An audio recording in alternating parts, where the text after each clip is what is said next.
शुभोदय बच्चों, मेरा नाम प्रवीणा है। तड़ा केजीबीवी नेल्लूर डिस्ट्रिक्ट में मैं काम करती हूँ। आज मैं आपको दिल्ली से पत्र दूसरा पार्ट लेसन पार्ट तो हम पिछले क्लास में कंप्लीट कर चुके हैं। आज दूसरा पार्ट माने ग्रामर पार्ट आपको मैं बताने जा रही हूँ। चलिए, पिछले क्लास में तो होमवर्क के रूप में दिया गया था। देखिए, ఇక్కడ ఇచ్చినటువంటి పిక్చర్స్లో మీకు ఏవైనా 3 పిక్చర్స్ ఐడెంటిఫై చేసి వాటి గురించి రాయమని చెప్పి ఇచ్చున్నాను. ఓకేనా? ఇప్పుడు నేను వాటి గురించి చెప్తాను. ఒకసారి మీరు రాసినటువంటి హోంవర్క్ చెక్ చేసుకోండి. ఇక్కడ చూడండి, నేను 3 కట్టడాల గురించి చెప్తున్నాను. కుతుబ్ మీనార్, జామా మస్జిద్, జంతర్ మంతర్. పిక్చర్స్ మీరు ఐడెంటిఫై చేసే ఉంటారు డెఫినెట్గా. దానిలో నేను కుతుబ్ మీనార్ గురించి చెప్తున్నాను చూడండి. गुलाम वंश के प्रथम सुल्तान कुतुबुद्दीन ऐबक ने इसे बनवाया था। इसकी ऊंचाई 280 फुट के करीब है। इसके ऊपर पहुंचने के लिए 379 सीढ़ियां हैं। ఒకసారి చెక్ చేసుకున్నారా? మీరు రాసినటువంటిది చూసుకోండి. సెకండ్ వన్ చూడండి, जामा मस्जिद यह लाल किले के पास ही दिल्ली में है। यह भारत की सबसे बड़ी मस्जिद है। यहाँ हज़ारों संख्या में मुसलमान भाई नमाज पढ़ते हैं। इसे भी షాజహాన్ ने बनवाया था। ఆ రోజు మీకు చూపెట్టాను, చాలా పెద్ద మసీద్ ఇది. కొన్ని వేల మంది ఒకేసారి ఇక్కడ ప్రార్థన చేయడానికి వస్తారు. నెక్స్ట్ థర్డ్ వన్ చూడండి, జంతర్ మంతర్. इसे जयपुर के नरेश मिर्जा राजा जयसिंह ने बनवाया था। इसमें धूप घड़ी है। सूर्य के किरणों के आधार पर यह यंत्र आपको सही समय बनाता है। ఆ రోజు దీని గురించి కూడా మీకు కంప్లీట్గా ఎక్స్ప్లెయిన్ చేశాను కదా. ఒక్కసారి మీరు రాసినటువంటి హోంవర్క్ని చెక్ చేసుకోండి.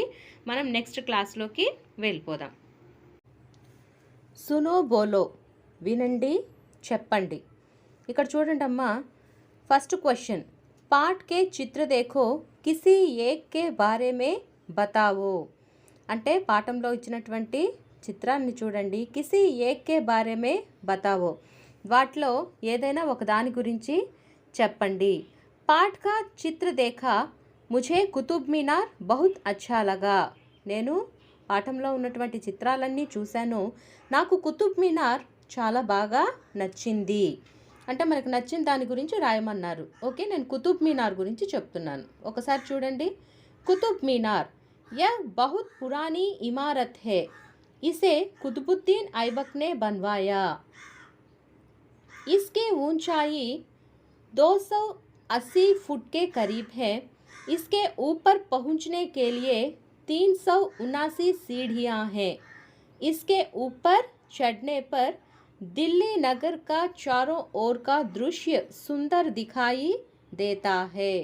కాబట్టి ఇక్కడ ఒక చిత్రం గురించి ఏదైనా చెప్పమని అడిగారు. నేను అందులో కుతుబ్ మీనార్ దీని గురించి ఇక్కడ ఇవ్వడం జరిగింది. మీరు నోట్బుక్ పెట్టుకోవాలి. ఇక్కడ ఇచ్చినటువంటి నోట్స్ ప్రతి ఒక్కటి కూడా మీ నోట్బుక్లో మీరు రాసుకోండమ్మా, అస్సలు మిస్ చేయొద్దు. ఎందుకంటే రేపు మీరు ఎగ్జామ్కి చదువుకోవడానికి మీకు ఈ నోట్సే ఉపయోగపడుతుంది. నెక్స్ట్ చూడండి, సెకండ్ క్వశ్చన్, యహ్ పత్ర కిస్కే బారే మే హై. ఈ లెటర్ ఎవరి గురించి? యహ్ పత్ర ఢిల్లీ కే సైర్ కే బారే మే లిఖా గయా హై. ఈ లెటర్ దేని గురించి రాయబడింది? ఢిల్లీలో వాళ్ళు జరిపినటువంటి యాత్ర గురించి రాయబడింది. పత్ర కో సనీ నే అప్నే పితాజీ కో లిఖా తా. ఈ లెటర్ ఎవరికి రాశారు? ఈ లెటర్ సనీ వాళ్ళ నాన్నగారికి రాసినటువంటి లెటర్ ఇది. నెక్స్ట్ పढ़ो చూడండి, पाठ का दूसरा अनुच्छेद पढ़ो। दिल्ली के किस स्थान के बारे में बताया गया है? उसके बारे में 2 वाक्य लिखो. చూడండి, పాఠ్య పుస్తకంలో దూసరా అనుచ్ఛేద్ అంటే పారాగ్రాఫ్, సెకండ్ పారాగ్రాఫ్ చదవండి. ఢిల్లీ కే కిస్ స్థాన్ కే బారే మే బతాయా గయా హై. ఆ పారాగ్రాఫ్లో ఢిల్లీలో ఉన్నటువంటి ఏ ప్లేసెస్ గురించి చెప్పబడింది. ఉస్కే బారే మే 2 వాక్య లిఖో.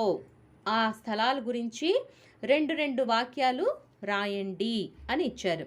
చూడండి అసలు దాంట్లో సెకండ్ పారాగ్రాఫ్లో ఏ ఏ ప్లేసెస్ గురించి చెప్పబడింది అనేది ఫస్ట్ మనం చూడాలి.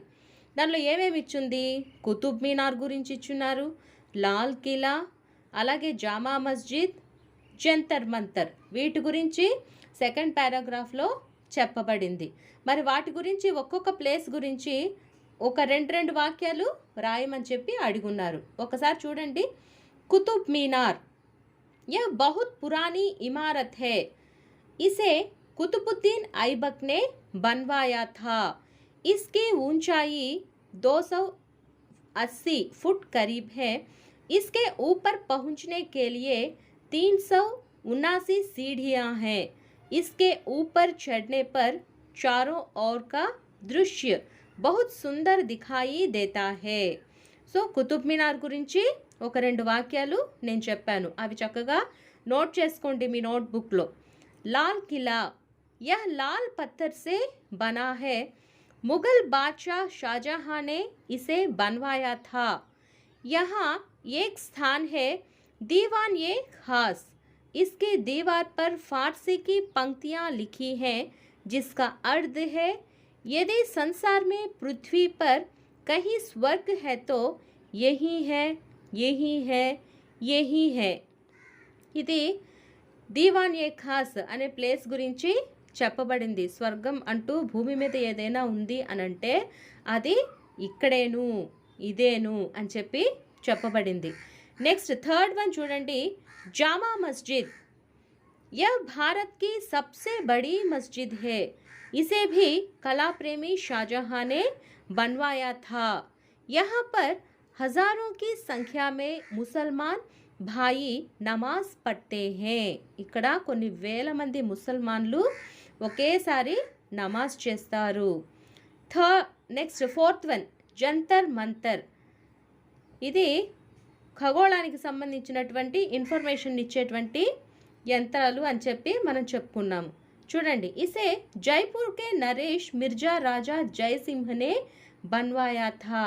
इसमें धूप घड़ी है. सूर्य की किरणों के आधार पर यह यंत्र आपको सही सही समय बता देता है. సో ఈ సెకండ్ పారాగ్రాఫ్లో ఇచ్చినటువంటి ఈ 4 కట్టడాల గురించి నేను మీకు చెప్పడం జరిగింది. మనం దానిలో చదువుకున్నాము. దాని గురించి రెండు వాక్యాలు కూడా మనం చెప్పుకోవడం జరిగింది. ఇవి అంతా కూడా మీరు ఇక్కడ ఫోన్లో ఉందిలే, మనం చూసుకోవచ్చులే, తర్వాత ఎప్పుడైనా అందులోనే చూసి చదువుకుందాంలే, ఇలానే అస్సలు అనుకోవద్దమ్మా. చక్కగా మీరు నోట్బుక్స్ తీసుకొని మీరు నోట్స్లో రాసుకుంటే మనం ఒక్కసారి రాస్తే అది 10 సార్లు చదివిన దాంతో సమానం. కాబట్టి బద్దకిచ్చకుండా ఎట్టి పరిస్థితుల్లోనూ దాన్ని పక్కన పెట్టకుండా, చూసి పక్కన పెట్టేయకుండా వాటిని చక్కగా గుడ్ హ్యాండ్ రైటింగ్ తోటి మీ నోట్బుక్స్లో రాసుకోండి. थर्ड नेक्स्ट रोमन చూడండి అమ్మా. पाठ के आधार पर नीचे दिए गए वाक्य के अगले वाक्य लिखो. ఇక్కడ కొన్ని సెంటెన్సెస్ ఇచ్చున్నారు. ఆ సెంటెన్సెస్కి కంటిన్యూషన్ సెంటెన్స్ లెసన్లో ఏం వస్తుందో అది చూసుకొని మీరు లెసన్లో చూసుకొని మీరు ఆన్సర్ చేయాల్సి ఉంటుంది. చూడండి ఎగ్జాంపుల్కి ఒకటి ఇచ్చున్నారు. యా బహుత్ పురానీ ఇమారత్ హే. దాని కంటిన్యూషన్ నెక్స్ట్ సెంటెన్స్ లెసన్లో ఏమొస్తుంది అంటే ఇసే దేఖ్కర్ మే దంగ్ రెహ్ గయా. ఈ సెంటెన్స్ కంటిన్యూషన్ సెంటెన్స్ అనమాట. అలాగే ఇక్కడ 5 సెంటెన్సెస్ ఇచ్చున్నారు మీకు. వాటిని చూసి దాని కంటిన్యూషన్ ఏమొస్తుంది అనేది మీరు లెసన్లో చూసి రాయాలి. ఫస్ట్ సెంటెన్స్ చూడండి. యహ్ ఏక్ మజ్బూత్ ఔర్ సుందర్ కిలా హే.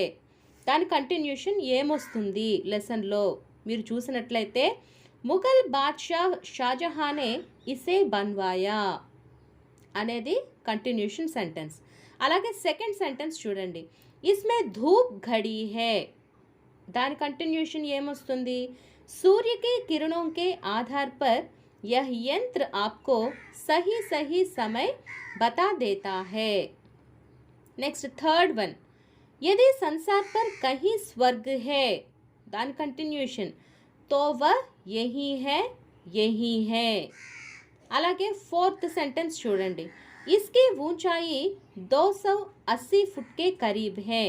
దాని కంటిన్యూషన్ ఏమొస్తుంది అంటే इसके ऊपर पहुंचने के लिए 379 सीढ़ियां हैं. ఇది దాని కంటిన్యూషన్. అలాగే ఫిఫ్త్ వన్ చూడండి. మేరే ఆశ్చర్య కా ठिकाना ना था. దాని కంటిన్యూషన్ ఏంటి అంటే मैंने तो केवल इसे 26 जनवरी और 15 अगस्त के दिन ही टीवी पर देखा था. ఇది దాని కంటిన్యూషన్ సెంటెన్స్. చూసారా, ఒకసారి మీరు లెసన్లో కూడా కావాలంటే ఒకసారి చెక్ చేసి చూసుకోండి. ఇక్కడ మీకు ఇచ్చినటువంటి లెసన్స్ కంటిన్యూషన్ ఇప్పుడు మనం చేసింది కరెక్టా కాదా అనేది ఒకసారి మీరు కూడా చెక్ చేసి చూసుకోండి. మీకు కూడా ఒక ఐడియా అనేటువంటిది వస్తుంది. ఎగ్జామ్లో ఇలా ఇచ్చినప్పుడు ఎలా రాయాలి అనేది కొన్ని సెంటెన్సెస్ కూడా మీరు ఫ్రేమ్ చేసుకొని ఎవరినైనా మీ ఇంట్లో వాళ్ళని, మీ సిస్టర్స్ బ్రదర్స్ ఉంటారు కదా, వాళ్ళకి ఇచ్చి కొన్ని సెంటెన్సెస్ మీకు రాసివ్వమని చెప్పండి. వాటి కంటిన్యూషన్ మీరే లెసన్లో ఫైండ్ అవుట్ చేసి మీరు ఆన్సర్ చేసి చూడండి. మీరు చేసిన దానికి మీరు చాలా సాటిస్ఫై అవుతారు. సెల్ఫ్ సాటిస్ఫాక్షన్ అనేది మనకి చాలా చాలా ఇంపార్టెంట్. కాబట్టి మీరు కూడా కొన్ని సెంటెన్సెస్ ఇలా ఫ్రేమ్ చేసుకొని వాటికి ఆన్సర్స్ చేసి చెక్ చేసుకోండి అమ్మా. నెక్స్ట్ ఈ రోమన్ చూడండి అమ్మా. నీచే దియే గయే ప్రశ్నోకే ఉత్తర్ లిఖో. అంటే కింద ఇవ్వబడినటువంటి ప్రశ్నలకు సమాధానం వ్రాయండి. ఫస్ట్ క్వశ్చన్ చూడండి. యహ్ పత్ర కిస్నే కిసే లిఖా. ఈ లెటర్ ఎవరికి రాశారు? ఎవరు రాశారు లెటర్? ఇది సన్నీ. ఎవరికి రాసిన లెటరు? వాళ్ళ తండ్రికి రాసినటువంటి లెటర్. దానికి ఆన్సర్ ఎలా రాయాలి అనేది చూడండి. యహ్ పత్ర సనీనే అప్నే పితాజీకో లిఖా. ఈ లెటర్ సన్నీ వాళ్ళ నాన్నగారికి రాశాడు. Second question. యహ్ పత్ర కిస్ దిన్ ఔర్ కహా సే లిఖా గయా. ఈ లెటర్ ఏ రోజు ఎక్కడ నుంచి రాయబడింది? ఎన్నో తారీఖు, ఎక్కడి నుంచి? చూడండి. యహ్ పత్ర 20/9/2012 को दिल्ली से लिखा गया. ఈ లెటర్ 20వ తారీఖు 9వ నెల 2012వ సంవత్సరం ఢిల్లీ నుంచి రాయబడింది. అదే కదా మీకు లెసన్లో ఉంది, పైన ఫస్ట్ స్టార్టింగ్లోనే ఉంది. ఒకసారి చూసుకున్నారా? Very good. థర్డ్ క్వశ్చన్ చూడండి. ఇస్ పత్ర మే కిన్ కిన్ స్థానోं का उल्लेख हुआ है उनके नाम लिखो. ఈ లెటర్లో అంటే ఈ పాఠంలో ఏ స్థానాల గురించి, ఏ ప్లేసెస్ గురించి మీకు వివరణ ఇవ్వబడింది, వాటి పేర్లు వ్రాయండి. ఏ కట్టడాల గురించి మనం ఈ లెసన్లో తెలుసుకున్నాం అంటే ఇస్ పత్ర మే Qutub Minar, Lal Qila, Jama Masjid, Diwan e Khas, Jantar Mantar, Hazrat Nizamuddin Dargah, Rashtrapati Bhavan, Sansad Bhavan, India gate, Akshardham Mandir, lotus temple, సంగ్రహాలయ, चिड़ियाघर और రాజ్ఘాట్ కా ఉల్లేఖ్ హువా. చూసారా, ఎన్ని ప్రసిద్ధమైనటువంటి ప్లేసెస్ గురించి మనం ఈ లెసన్లో తెలుసుకున్నాం కదా. మరి రాబోయే రోజుల్లో మీకు కూడా ఎప్పుడైనా వీలున్నట్లయితే ఇలా విహారయాత్రకు వెళ్ళడానికి అవకాశం వచ్చినప్పుడు మీరందరూ కూడా చక్కగా ఈ ప్లేసెస్ అన్నిటినీ కూడా సందర్శించండి. ఎందుకంటే మనకు అవకాశం వచ్చినప్పుడే ఏదైనా కూడా మనం చేయాలి. కాబట్టి ఇలాంటి అవకాశం మీకు భవిష్యత్తులో ఎప్పుడైనా వచ్చినట్లయితే మాత్రం మిస్ కాకుండా, మంచి మంచి ప్లేసెస్ ఉన్నాయి కాబట్టి వీటన్నిటినీ కూడా చక్కగా సందర్శించి వాటన్నిటి గురించి తెలుసుకోండి. నెక్స్ట్ చూడండి అమ్మా. లిఖో. నీచే దియే గయే ప్రశ్నోకే ఉత్తర్ లిఖో. క్రింద ఇవ్వబడినటువంటి ప్రశ్నలకు సమాధానం వ్రాయండి. ఫస్ట్ క్వశ్చన్ చూడండి. సనీనే పత్ర క్యో లిఖా హోగా. అసలు సన్నీ లెటర్ ఎందుకు రాసి ఉంటాడు? తను చూసినటువంటి ప్లేసెస్ని తను చాలా ఎగ్జైట్మెంట్తో ఉన్నాడు కదా. తను అలా ప్లేస్ చూశాను, ఈ ప్లేస్ చూశాను అని చెప్పని ఈచ్ అండ్ ఎవ్రీథింగ్ వాళ్ళ పేరెంట్స్ తోటి తను షేర్ చేసుకోవాలన్న ఎగ్జైట్మెంట్ తోటి ఈ లెటర్ రాసి ఉండొచ్చు, అంతే కదా. చూడండి ఆన్సర్ చూడండి. సనీ విహార యాత్ర కే లియే గయా. సన్నీ విహారయాత్రకు వెళ్ళాడు. ఇస్లియే యాత్ర కా వర్ణన్ కర్తే హుయే పత్ర లిఖా హోగా. అందువల్లే తను చూసినటువంటి ప్రదేశాలన్నిటి గురించి వర్ణిస్తూ వాళ్ళ నాన్నకి లెటర్ రాసి ఉండొచ్చు. అంతే కదా. తను చాలా చిన్నపిల్లలు అన్నప్పుడు చాలా ఎక్సైట్మెంట్ ఉంటుంది. ఏ కొత్తది చూసినా కూడా దాన్ని వెంటనే మన పేరెంట్స్తో కానీ ఫ్రెండ్స్తో కానీ షేర్ చేసుకోవాలన్న ఆలోచన వాళ్ళలో వెంటనే వస్తుందన్నమాట. సో సన్నీ కూడా ఆ ఉద్దేశంతోనే రాసి ఉండొచ్చు. సెకండ్ క్వశ్చన్, ఢిల్లీ మే దేఖ్నే లాయక్ స్థాన్ క్యా క్యా హే? ఢిల్లీలో చూడదగినటువంటి ప్రదేశాలు ఏమేమి ఉన్నాయి? మనం ఆల్రెడీ చెప్పుకున్నాం, అయినా మరొకసారి చూద్దాం. दिल्ली में दर्शनीय स्थान कुतुब मीनार, जंतर मंतर, जामा मस्जिद, लाल किला, राष्ट्रपति भवन, संसद भवन, राजघाट, चिड़ियाघर, संग्रहालय, India gate, lotus temple. Next Roman चूडंडम्मा, इस पाठ का सारांश अपने शब्दों में लिखिए. ఈ పాఠం యొక్క సారాంశాన్ని మీ మాటల్లో వ్రాయండి. सनी दिल्ली की विहार यात्रा अपने अध्यापकों के साथ जाता है. वे सुबह नाश्ता करके दिल्ली सैर करने निकल पड़े. वे कुतुब मीनार, लाल किला, जामा मस्जिद, जंतर मंतर, राष्ट्रपति भवन, संसद भवन, इंडिया गेट, लोटस टेंपल, चिड़ियाघर, संग्रहालय, अक्षरधाम मंदिर, बापू की राजघाट समाधि भी देखे.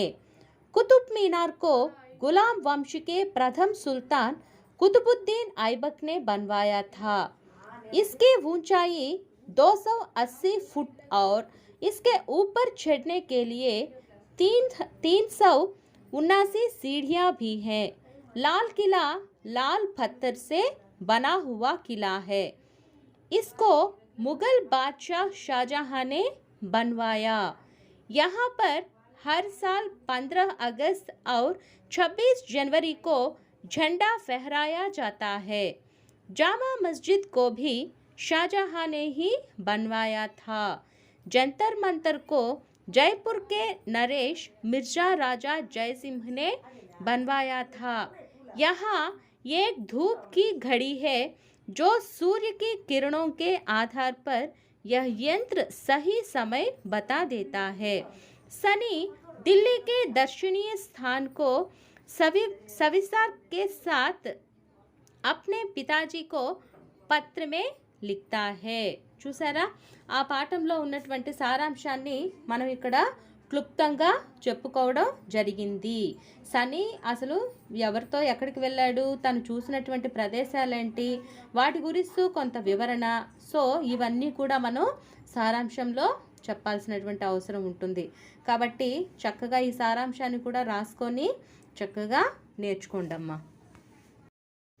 నెక్స్ట్ చూడండమ్మా, సృజనాత్మక అభివ్యక్తి అంటే ఇందులో ఏమిచ్చున్నాడు అంటే ఇస్ పత్రికే కుచ్ అంశ డైరీ మే లిఖో.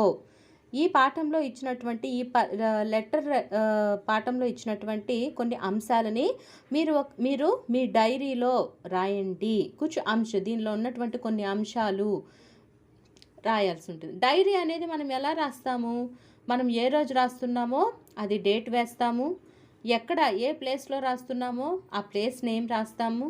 అలాగే మనం ఏ టైంకి రాస్తున్నామో, యూజువల్లీ మనం డైరీ అనేది నైట్ టైమ్స్ రాస్తాము. అంటే ఆ డే అంతా కూడా గడిచిపోయిన తర్వాత నైట్ టైంలో మనం మార్నింగ్ టు ఈవినింగ్ మన లైఫ్లో ఏం జరిగింది, మనం ఏమేం చేసాము, మన షెడ్యూల్ ఎలా జరిగింది ఈరోజు అనేది మొత్తం ఇంపార్టెంట్ ఇష్యూస్ ఏమైతే ఉంటాయో అవన్నీ కూడా మన డైరీలో మనం మెన్షన్ చేస్తాం.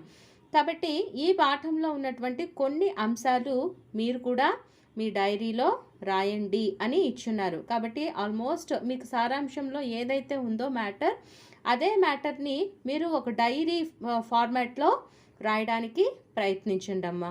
రాసి మీ టీచర్స్కి మీరు ఒకసారి చూపించండి. చూడండి అమ్మా, ప్రశంస. సైర్ సే మనోరంజన్ కే సాత్ సాత్ और क्या लाभ है बताओ. యాత్ర అనేటువంటిది చేయడం ద్వారా ఎంటర్టైన్మెంట్తో పాటు ఏమేం లాభాలు ఉంటాయి. సైర్ పర్ జానా ఏక్ అచ్చా కార్యక్రమం హే. యాత్రకు వెళ్ళడం అనేటువంటిది ఒక మంచి కార్యక్రమం. सैर पर जाने से मनोरंजन के साथ साथ विज्ञान का विकास भी होता है। ఈ యాత్రకు వెళ్ళడం ద్వారా ఎంటర్టైన్మెంట్తో పాటుగా విజ్ఞానానికి సంబంధించినటువంటి వికాసం కూడా పెరుగుతుంది।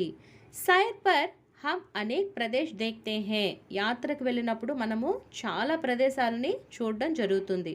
हम अनेक प्रकार के ऐतिहासिक స్థలం का దర్శన్ కర్తే హే, అక్కడ మనం చాలా రకాలైనటువంటి చారిత్రాత్మకమైనటువంటి స్థలాలు కూడా చూడడం జరుగుతుంది।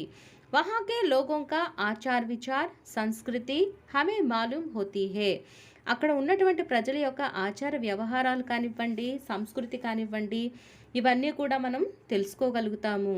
सैर पर जाने से शारीरिक और मानसिक विकास होता है, ఈ యాత్ర చేయడం ద్వారా శారీరకమైనటువంటి మరియు మానసికమైనటువంటి వికాసాన్ని పొందగలుగుతారు।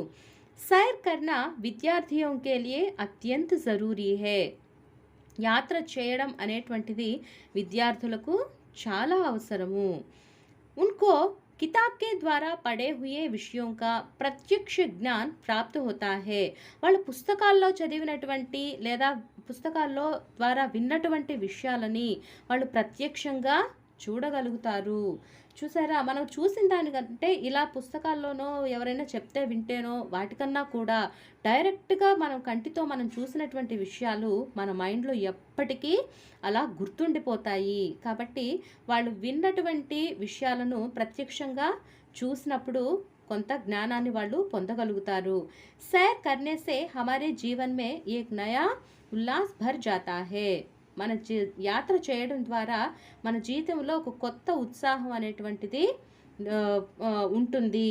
కాబట్టి పిల్లల్ని అప్పుడప్పుడు విహారయాత్రలకి తీసుకొని వెళ్ళడం అనేటువంటిది చాలా ఇంపార్టెంట్। వాళ్ళు అక్కడ మానసిక వాళ్ళు అంటే ఎప్పుడు రొటీన్ లైఫ్లే కాకుండా రొటీన్కి భిన్నంగా కొంచెం వాళ్ళు ఒక రకమైనటువంటి ఉల్లాసంగా ఉత్సాహంగా వాళ్ళు యాత్ర అనేటువంటి దాన్ని ఎంజాయ్ చేయగలుగుతారు। ఎల్లప్పుడూ పుస్తకాలనే పట్టుకొని చదవండి చదవండి చదవండి అంటే కుదరదు, కొంచెం వాళ్ళకి టైం పాస్గా కూడా ఉంటుంది। దాంతోపాటు కొత్త కొత్త విషయాలు ఎన్నో వాళ్ళు దీని ద్వారా తెలుసుకోవడం జరుగుతుంది। నెక్స్ట్ చూడండి అమ్మా, భాషాకి బాత్। భాషాకి బాత్లో ఈరోజు మీరు తెలుసుకోబోయేటువంటి భాషా భాగం ఏంటి అంటే విశేషణ్। ఆల్రెడీ మనం విశేషణ్ లెసన్ గురించి ప్రీవియస్ క్లాస్ అంటే కౌన్ లెసన్లో కొంచెం క్లుప్తంగా మనం దీని గురించి తెలుసుకున్నాము। ఇప్పుడు దీని గురించే నేను కొంత క్లియర్గా మీకు ఇన్ఫర్మేషన్ ఇస్తాను। విశేషణ్, అసలు విశేషణ్ అంటే ఏంటి? जो शब्द संज्ञा या सर्वनाम की विशेषता बताते हैं उन्हें విశేషణ్ कहते हैं। సంజ్ఞ లేదా సర్వనామం యొక్క విశేషతను తెలియజెప్పేదాన్నే విశేషణ్ అంటాము। ఉదాహరణకి చూడండి, ఘోడా తేజ్ భాగ్తా హై అంటే గుర్రం వేగంగా పరిగెడుతుంది। అంటే ఇక్కడ ఘోడా అనేటువంటిది ఏంటి? ఒక జంతువు యొక్క పేరు, కాబట్టి ఇది సంజ్ఞ అవుతుంది। సంజ్ఞ యొక్క విశేషతని తెలియజెప్పేది అంటే గుర్రం పరిగెడుతుంది, ఎలా పరిగెడుతుంది? వేగంగా పరిగెడుతుంది, కాబట్టి వేగంగా అనేటువంటిది ఇక్కడ విశేషణ పదం అవుతుంది। ఘోడా అనేటువంటిది విశేష్య అవుతుంది। నెక్స్ట్ చూడండి, కవిత బహుత్ అచ్చీ లడ్కీ హై, కవిత చాలా మంచి అమ్మాయి। కవిత అంటే ఒక అమ్మాయి పేరు, కాబట్టి ఇక్కడ సంజ్ఞా శబ్దం ఏమవుతుంది? కవిత। ఆ అమ్మాయి ఎలాంటిదంట? చాలా మంచిది, కాబట్టి అచ్చి అంటే కవిత యొక్క విశేషతను తెలియజెప్పే పదం ఏంటి? అచ్చి, కాబట్టి విశేషణ శబ్దం అచ్చి అవుతుంది। చూడండి అమ్మా, విశేషణ్ కే 4 ప్రకార్ హై, విశేషణలో 4 రకాలు ఉన్నాయి। అవి ఏంటేంటి అంటే గుణవాచక్ విశేషణ్, दूसरा है संख्यावाचक विशेषण, तीसरा परिमाणवाचक विशेषण और चौथा सार्वनामिक विशेषण। ఇలా 4 రకాలు ఉన్నాయి విశేషణలో। ఇప్పుడు ఈ 4 రకాల్లో ఒక్కొక్క దాని గురించి కొంత సవివరంగా వివరణ తీసుకుందాం. पहला देखिए अम्मा, गुणवाचक विशेषण. जो शब्द किसी व्यक्ति या वस्तु के गुण, दोष, आकार, स्थान, रंग, काल, दशा आदि का बोध कराते हैं उन्हें गुणवाचक विशेषण कहते हैं. అంటే ఏంటి అనంటే ఒక వ్యక్తి లేదా వస్తువు యొక్క గుణము, దోషము, ఆకారము, స్థానము, రంగు, కాలము, దశ మొదలైన వాటి గురించి తెలియజెప్పే శబ్దాన్నే గుణవాచక్ విశేషణ్ అంటాము. ఉదాహరణకి చూడండి, తల్వార్ కి ధార్ తేజ్ హే. ఆ తల్వార్ అంటే కత్తి. ఆ కత్తి ఎంత పదునైందిగా ఉంది అనంటే చూడండి, ధార్ తేజ్ హే. తేజ్ అంటే చాలా పదునైనటువంటిది. తల్వార్ అంటే దాని యొక్క గుణాన్ని తెలియజేస్తుంది అనమాట. కత్తి యొక్క గుణాన్ని తెలియజేస్తుంది. కాబట్టి ఇక్కడ తేజ్ అంటే వేగము, అంటే కత్తి చాలా వేగంగా కదులుతూ ఉంది అని అర్థం. పదునుగా వేగంగా కదులుతూ ఉంది. కత్తి యొక్క విశేషతను తెలియజెప్పే పదం ఏంటి ఇక్కడ? తేజ్. అలాగే నయా ఠేకేదార్ ఈమాన్దార్ థా. ఈమాన్దార్ అంటే నిజాయితీపరుడు. అంటే ఆ ఠేకేదార్ అనేటువంటిది, నయా ఠేకేదార్ అనేటువంటిది సంజ్ఞాపదం అయితే దాని యొక్క విశేషతను తెలియజేస్తున్నటువంటి పదం ఈమాన్దార్. అంటే అతని యొక్క గుణాన్ని తెలియజేస్తూ ఉంది. ఆ నిజాయితీ అనేటువంటిది అతని యొక్క గుణము. కాబట్టి ఇలాంటి పదాలను, ఇలాంటి శబ్దాలను గుణవాచక్ విశేషణ్ అంటారు. ఒక వ్యక్తి లేదా వస్తువు యొక్క గుణము లేదా దోషము లేదా ఆకారము, స్థానము, రంగు, కాలము, దశ వీటన్నిటి గురించి తెలియజేసేటువంటి శబ్దాన్నే గుణవాచక్ విశేషణ్ అంటారు. ఇప్పుడు సెకండ్ వన్, సంఖ్యావాచక్ విశేషణ్. ఇందాక గుణవాచక్ విశేషణ్ తెలుసుకున్నాం. ఇప్పుడు సంఖ్యావాచక్ విశేషణ్ అంటే ఏంటో చూద్దాం. जो शब्द संज्ञा या सर्वनाम की संख्या का बोध कराते हैं उन्हें సంఖ్యావాచక్ విశేషణ్ कहते हैं.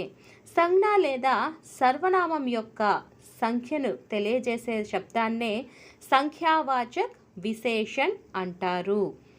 उदाहरण के लिए देखिए, एक डॉक्टर ने कुछ मरीजों की जांच की. ఒక డాక్టరు కొద్దిమంది పేషెంట్స్కి ఆయన ట్రీట్మెంట్ ఇచ్చారు.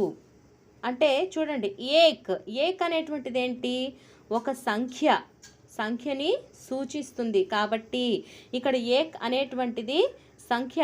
డాక్టర్ అంటే సంజ్ఞ. సో సంజ్ఞ యొక్క విశేషతని ఎంతమంది డాక్టర్లు? ఏక్ డాక్టర్. కాబట్టి ఏక్ అనేటువంటిది ఏమవుతుంది? సంఖ్యావాచక్ విశేషణ్. కుచ్ అనే దాని గురించి మనము నెక్స్ట్ చూద్దాం. అంటే కుచ్ అనేటువంటిది ఒక నంబర్ కాదు. అంటే దాంట్లో ఒకళ్ళ, ఇద్దరా, ముగ్గురు అనేది మనకి ఒక ప్రాపర్ నంబర్ అనేటువంటిది మనకు అక్కడ కనిపించట్లేదు. కాబట్టి కుచ్ అనేటువంటిది కూడా మళ్ళీ నెక్స్ట్ చూద్దాం. సో ఇప్పుడు సంఖ్యావాచక విశేషణ ఏమవుతుంది ఈ సెంటెన్స్లో? ఏక్ అనేటువంటి శబ్ద్. సెకండ్ సెంటెన్స్ చూడండి, మేరే పాస్ 10 కితాబే హే.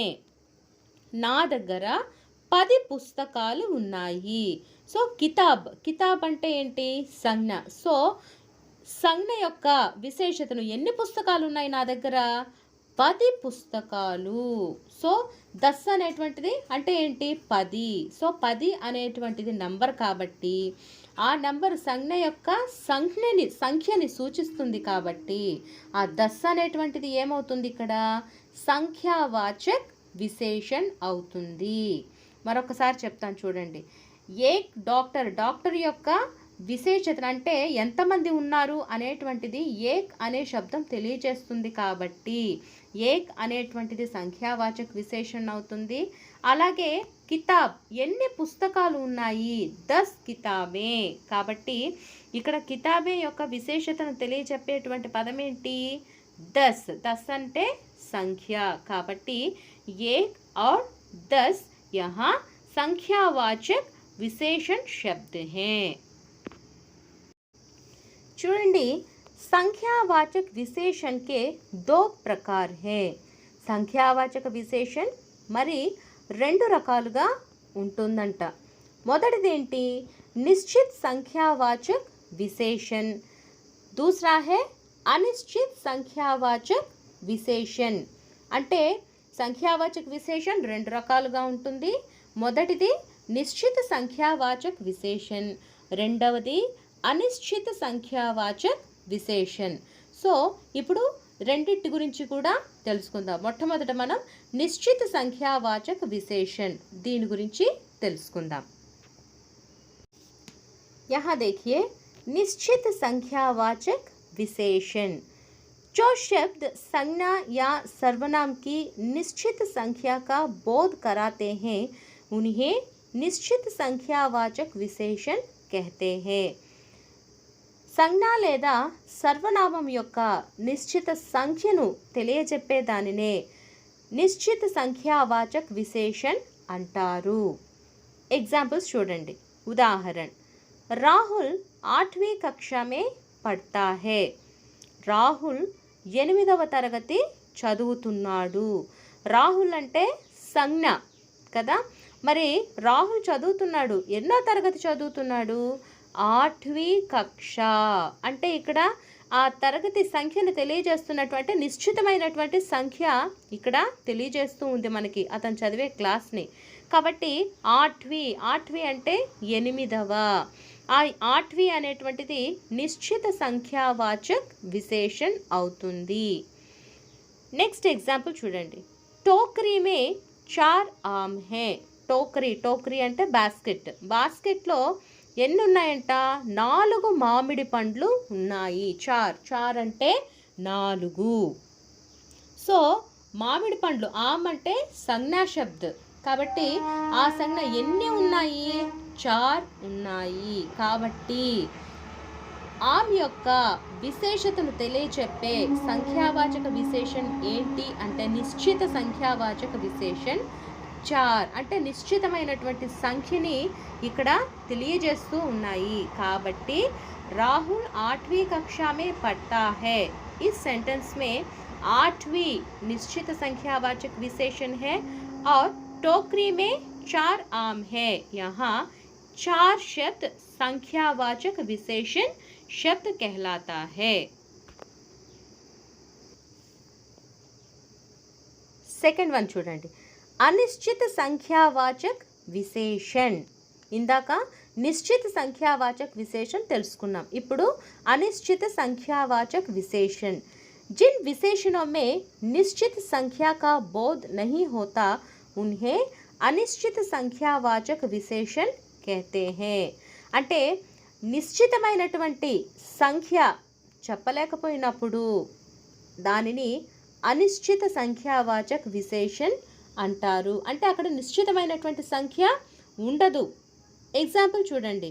మేరే పాస్ కుచ్ కితాబే హై, నా దగ్గర కొన్ని పుస్తకాలు ఉన్నాయి। కుచ్ అంటే కొన్ని, అంటే నిశ్చితమైనటువంటి సంఖ్య లేదు।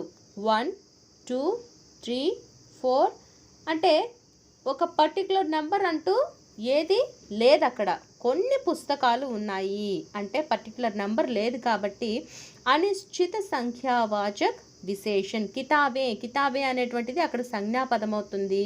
సంజ్ఞ యొక్క విశేషతను తెలియజెప్పేటువంటి పదం ఎన్ని పుస్తకాలు ఉన్నాయి? కొన్ని పుస్తకాలు ఉన్నాయి కాబట్టి కొన్ని, కుచ్ అనేటువంటిది అనిశ్చిత సంఖ్యావాచక విశేషణ అవుతుంది। నెక్స్ట్ ఎగ్జాంపుల్ చూడండి। మైదాన్ పర్ థోడే హీ బచ్చే హై, గ్రౌండ్లో కొద్ది మంది పిల్లలు మాత్రమే ఉన్నారు।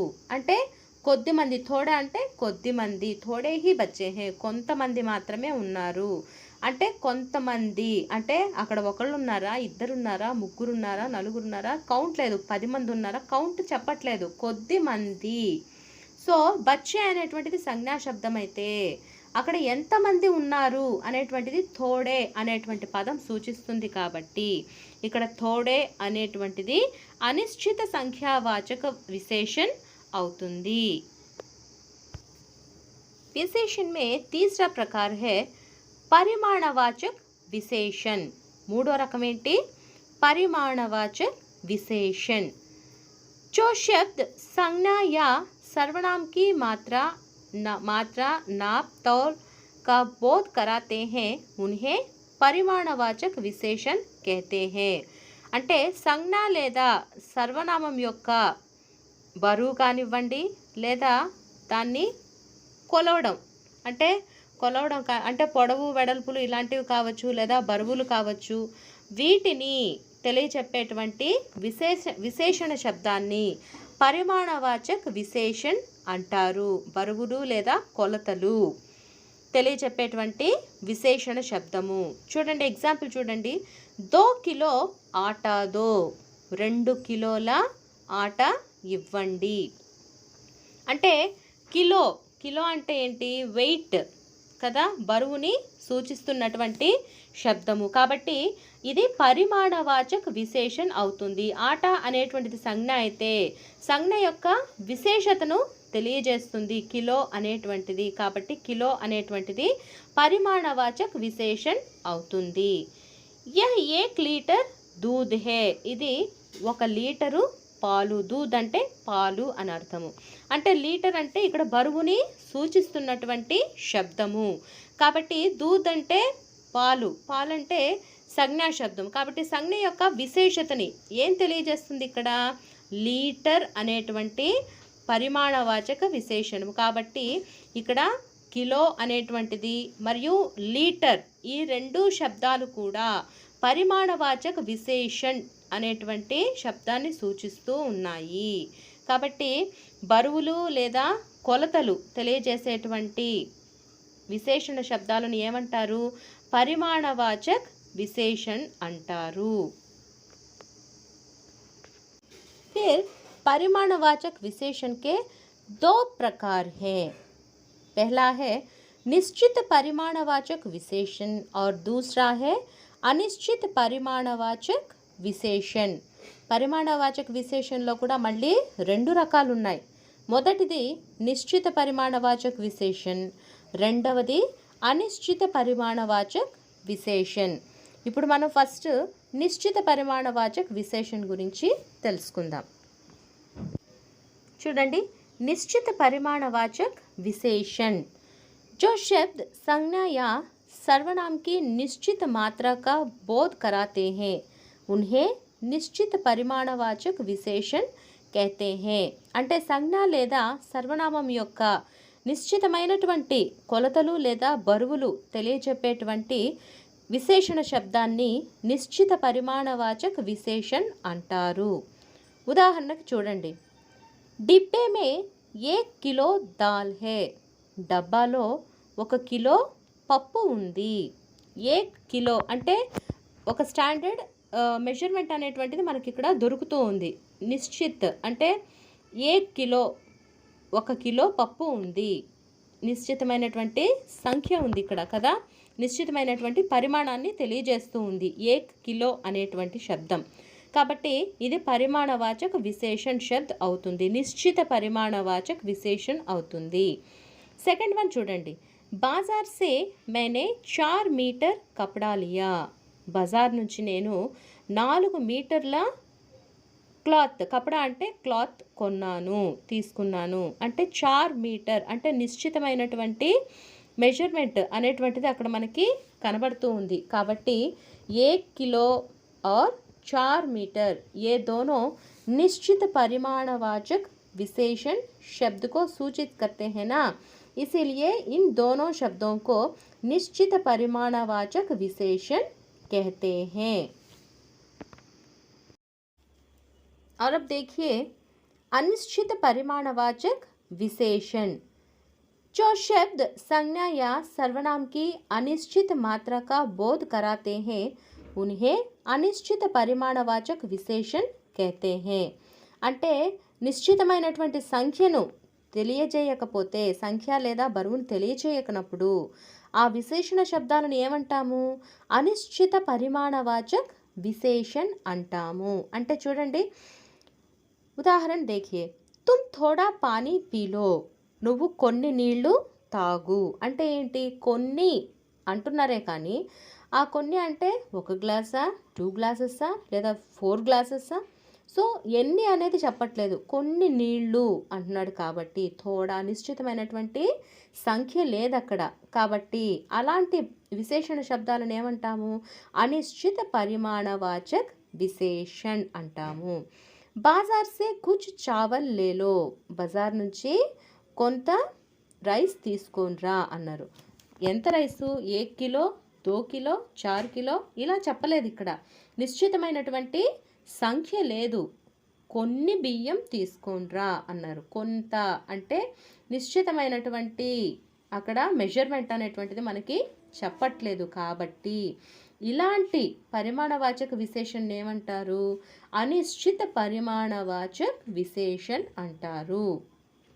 అంటే నిశ్చితమైనటువంటి సంఖ్య ఇక్కడ చెప్పబడట్లేదు కాబట్టి ఇలాంటి వాటిని అనిశ్చిత పరిమాణవాచక్ విశేషణ్ అంటారు. यहाँ देखिए ये विशेषण के आखिरी प्रकार है सार्वनामिक विशेषण।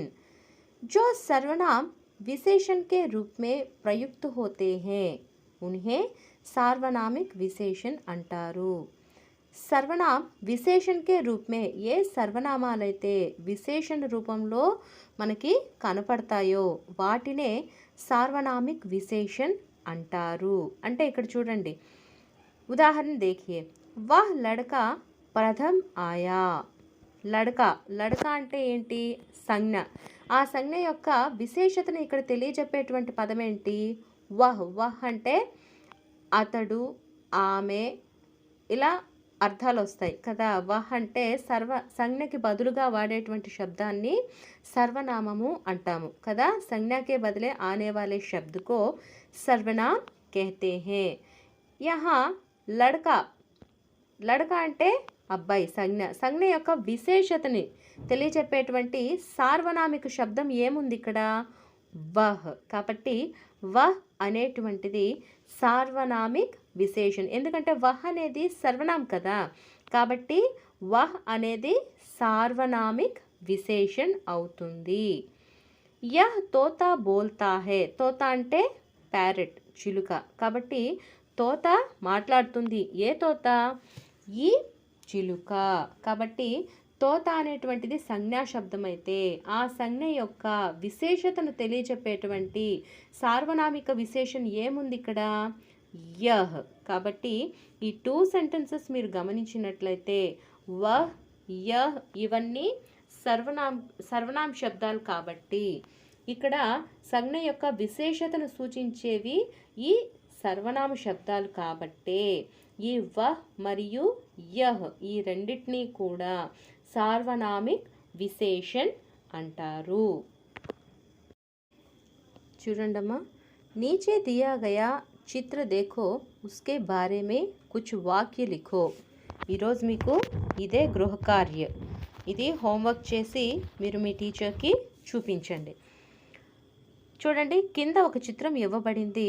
దాని గురించి కొన్ని వాక్యాలు రాయండి.